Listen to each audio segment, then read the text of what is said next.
só lhe deu glória e solus Christus. Só lhe deu glória, somente a Deus a glória. É uma reivindicação à verdadeira adoração ao único Deus vivo, a quem deve ser prestada toda a honra e toda a glória, desde o início da criação. A ele é voltada toda a glória da existência, da eternidade, a único Deus e não há outro além dele. E somente Cristo, solus Christus, pois somente ele é quem traz salvação para o homem. Ele é o único mediador entre Deus e os homens. Ele que foi profeta, sacerdote e cumpriu todas essas funções. E também foi o cordeiro imolado. Ele cumpriu toda a lei e por isso nada que nós façamos, quer boas obras, quer penitências, nada disso implicará na nossa salvação. Por isso que somente em Cristo temos a salvação. E não há outro mediador, medianeiro, não há outro a quem devamos clamar, orar, pedir, suplicar, senão a Jesus Cristo. Ele que é um com o Pai. Jesus Cristo, Deus o Pai e o Espírito Santo andam em concordância desde a eternidade, desde o início de tudo e somente a Ele.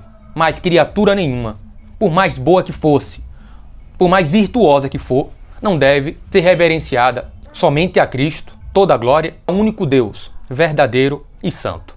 Sola Escritura. Num raciocínio lógico, vamos concordar que, para que uma fala histórica de que alguém disse há muito tempo atrás, se você pensar que o único registro é de que foi passado de pessoa para pessoa, pai para filho, por exemplo, venhamos e convenhamos que, assim como naquela brincadeira telefone sem fio, uma hora essa frase vai mudar. E o que poderia assegurar a veracidade dessas falas seria um documento escrito, pois eu posso falar e alguém ir escrevendo, redigindo aquilo que eu disse para poder assegurar aquilo que eu falei. E isso passa uma certa segurança. Diferente da crença católica, os protestantes acreditam nos documentos escritos, assim como os evangelhos, as cartas apostólicas, todos os escritos históricos. Diferente da Igreja Católica, que não tem a Bíblia como regra de fé última, mas também os documentos históricos e o magistério como regra de fé. Essas são uma das principais diferenças entre católicos e protestantes. Nós, protestantes, claro, acreditamos que o homem pode mudar ao longo do tempo, suas crenças, costumes, pensamentos. Imagine só confiar apenas na palavra de alguém.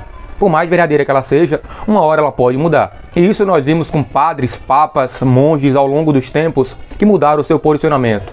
E uma das críticas ao protestantismo é o fato da reforma protestante ter sido encabeçada por Martinho Lutero, que era um homem bastante problemático para a Igreja Católica, e mesmo ele no final da vida, ele reconheceu que a Igreja Católica era correta. Nós damos crédito a Martinho Lutero pelo ato que ele teve de coragem de combater a Igreja Católica e os seus exageros. Um deles, a venda de indulgências. E claro, Martinho Lutero era homem como qualquer outro. Era um homem bastante devasso e teve seus problemas pessoais. Mas não temos ele como um santo, como uma pessoa inerrante. Apenas que o seu ato revolucionou a história e nos deu a oportunidade de sermos protestantes.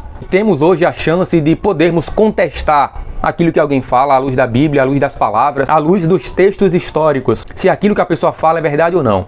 Se fôssemos católicos até hoje, não poderíamos protestar ou até mesmo duvidar da fala de um padre ou do papa. E por isso somos protestantes. Até mesmo que um pastor fala, a gente pode duvidar e comparar aquilo com o que a Bíblia fala. Parafraseando uma fala do padre Paulo Ricardo, se duvidarmos de uma palavra de que o padre, o papa fala, nós já somos protestantes.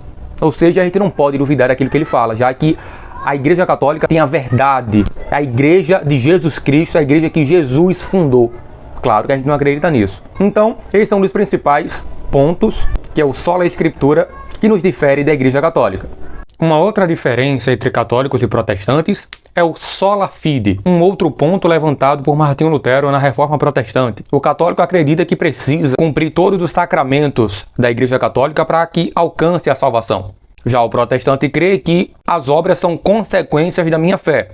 Um verdadeiro cristão, ele mostra com as suas obras aquilo que crê. E Efésios capítulo 2 fala que somos salvos pela graça mediante a fé. Isso não quer dizer que o cristão salvo vive uma vida libertina, não vive uma vida de caridade. Se ele não o faz, logo ele não é cristão. Mas o cristão não precisa de fazer penitências e cumprir todos os sacramentos para que se alcance a salvação em Jesus Cristo, já que ele cumpriu todas as obras na cruz. E nada, nenhuma das nossas ações serão suficientes para nos salvar. Eu não preciso ter fé na Igreja Católica para me salvar. Pois, como Paulo também ainda falou em Efésios, não é por obras, não são pelos feitos, para que o homem não se glorie.